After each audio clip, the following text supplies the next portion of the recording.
Good. Last time we met, perfect. Yeah. How are you? Very good. Thank you for asking. Very efficient system. Yes. I was very pleased to meet with the Prime Minister. The main focus of the discussion was around the economic reform program, and I'm really pleased to see many very important reforms that are underway and being launched.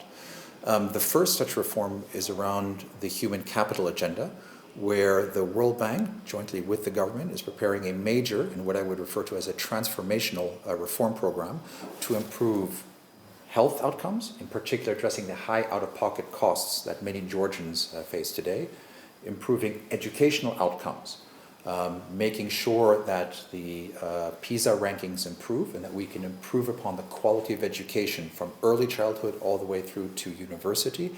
And then number three, addressing important social protection reforms, in particular ensuring that the social protection measures address those families that need it most, in particular families with children. So this is the human capital agenda and the first main topic that we discussed.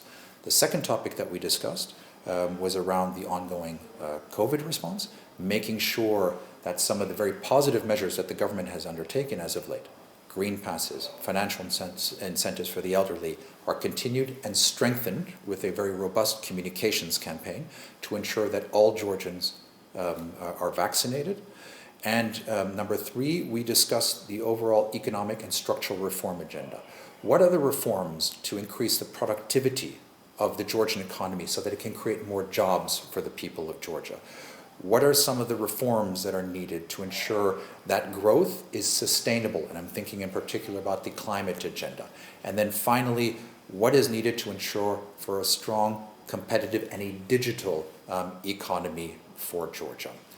Last but not least, we discussed the logistics agenda, making sure that when it comes to regional connectivity and integration, that Georgia can be a strong leader not only in the region, but also globally as well, given its geopolitical and placement here in the region.